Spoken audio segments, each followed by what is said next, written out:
às 2 horas e fechava às 10 da noite. Só podia ser ali naquele período da 9 de janeiro, porque a casa imediata era minha, né?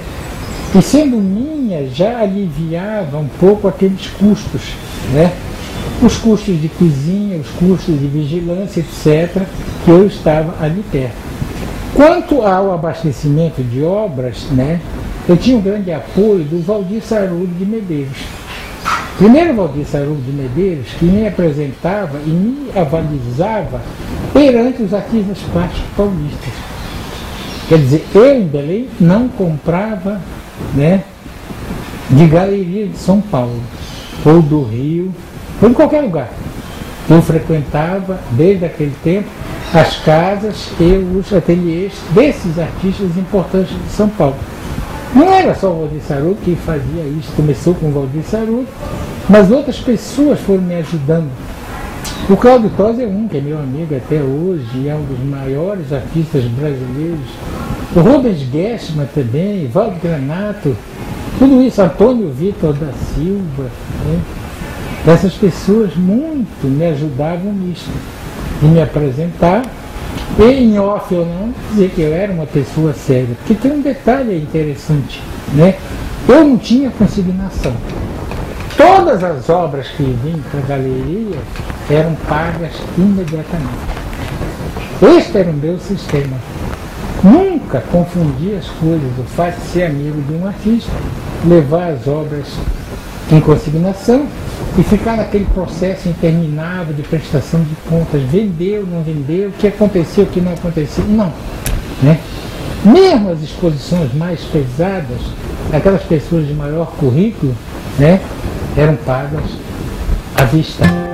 Faz-se necessário registrar que seu trabalho foi sempre eclético, pois transitava pelas artes visuais, cênicas e musicais, com a propriedade de um profundo conhecedor.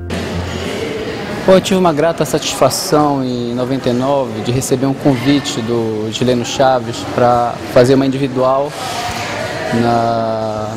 na galeria do CCBEL. Eu acho que ali foi um encontro muito interessante, muito bonito, onde eu tive oportunidade de conhecer uma pessoa muito ética e compromissada com a arte na cidade. Gileno tem uma importância fundamental para a minha geração, porque a partir dos anos 80, especialmente, através da Galeria Elf, ele define assim, um contorno do que seria, digamos assim, o elenco mais significativo dos artistas que àquela altura estavam surgindo. Quais os melhores artistas paraenses vivos? Então lá vai isto, certo? Você vai ter que dissecar isto, você vai ter que informar sobre isto. Quais os melhores vivos? E eu, normalmente, né, respondo em função do que está acontecendo, né?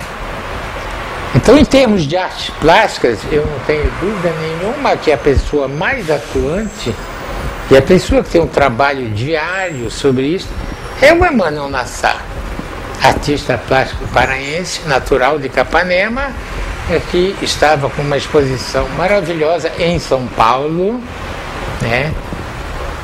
E esta mesma exposição depois foi para o Rio de Janeiro, uma exposição sobre placas de metal, placas de obras, placas de avisos rodoviários, etc. Uma coisa maravilhosa e que dava até liberdade ao espectador de compor o seu quadro, de escolher entre aquelas placas para fazer um painel. Então o Emmanuel realmente é a figura de maior aceitação e maior circulação em termos nacionais. E normalmente no calendário dele há a presença de exposições anualmente no exterior. Isso na área de artes plásticas. O outro lado, hoje em dia, é muito fértil. É o lado da fotografia. É muito fértil. Aí, claro, você tem, né, uns 3 ou 4 quase do mesmo gabarito. Você tem, por exemplo, a dedicação do Luiz Braga. Aquele arraial que o Luiz Braga fez em Nazaré este ano, olha, né, é um exemplo da qualidade da fotografia no Pará, é um exemplo de dedicação e um exemplo de organização. Você vê que ele ficou, digamos assim, com fotos, né, do ambiente, né, da ambiência dele, das amizades dele, da família dele.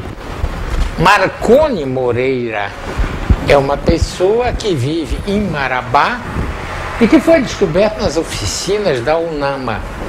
Olha, esse Marconi Moreira já rodou o mundo muito mais que experimentados artistas nossos. E o Marconi só tem 23 anos. Presentemente ele está realizando uma exposição em São Paulo, na Galeria Virgílio. Então, tem o Marconi, tem o Jocati, que também é uma pessoa inventiva, né? Inventiva quando resolve ir para a gravura em metal ou em algumas de suas instalações. Sim, aí o Jocatos aparece também, né? Temos também, né, o Margalho, é uma figura que não está muito na mídia, uma figura que não expõe com certa frequência, mas é um bom valor, é uma pessoa muito criativa. Então são esses aí que eu posso, assim, de cabeça, no momento, destacar neste depoimento. Os paraenses, né, no nosso acervo constam obras de Emmanuel Nassar, da Dina Maria César de Oliveira, Paulo Sérgio Bastos de Andrade, Jocatos, que é o João Carlos Torres da Silva, a Rosângela Brito, Tadeu Lobato.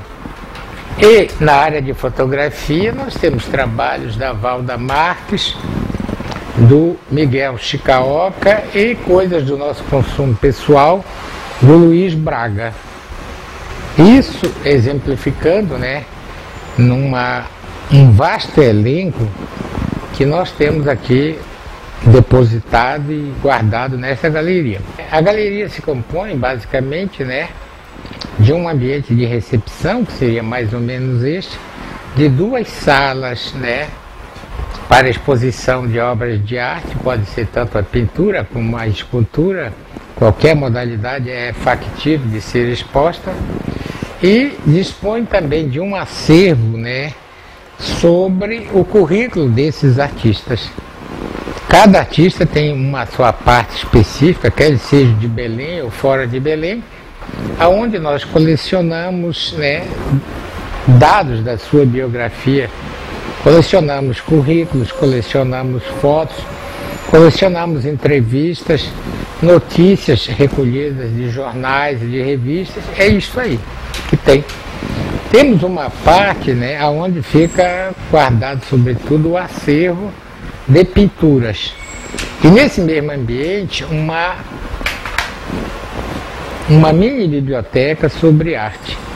Então livros brasileiros ou livros em francês e em espanhol que falem da história da arte e de artistas, né? No ambiente posterior nós temos então o que seria prensas próprias para a xilogravura e para a gravura em metal, prensas que foram mais usadas no passado, porquanto não se tem assim uma tradição maior de se trabalhar e se operar com gravuras, mais especificamente a gravura em metal e a xilogravura. Sequentemente nós temos aquelas áreas de apoio, um lugar para se guardar os perfis, as molduras, copa, cozinha e o conjunto de sanitários. Essa é basicamente, né, a composição da nossa galeria. Exaltado pelos artistas plásticos, Gileno Chaves sempre valorizou a obra artística, emprestando a elas um valor que ia além daquele valor dado pelo próprio artista, porque buscava em cada obra a essência do artista e a expressão do que ele tinha de mais valioso para a sensibilidade humana. Leno, eu acho que é uma pessoa, né, que tendo, né, todas essas características, tem essa coisa pioneira, né, de ser um galerista, de ser ao mesmo tempo marchand, né, e de se inserir dentro dessa história com uma grande força, porque ele é também alguém que não só é um galerista, né, e um marchand, mas é alguém que pensa a arte e que, de certa maneira, né, na sua relação com os próprios artistas, ele consegue, né, discutir as questões que passam pela arte. O Gileno é um sujeito multifacetário, né? Não dá para você examinar o Gileno sobre um ângulo só, ele tem vários ângulos que a gente pode analisar. O do homem, o do marchand, o do entusiasta por artes plásticas, o do secretário de Estado, porque ele tem uma característica interessante, ele quer que a gente veja algumas coisas, outras só quando ele quer mostrar. Então o Gileno foi responsável, sem dúvida nenhuma, por uma espécie de construção, pelo menos do meu olhar, com relação às artes plásticas. E na minha vida é interessante, eu andei sempre em ruas que a denominação estava ligada a números. Então eu trabalhei, por exemplo, como advogado na rua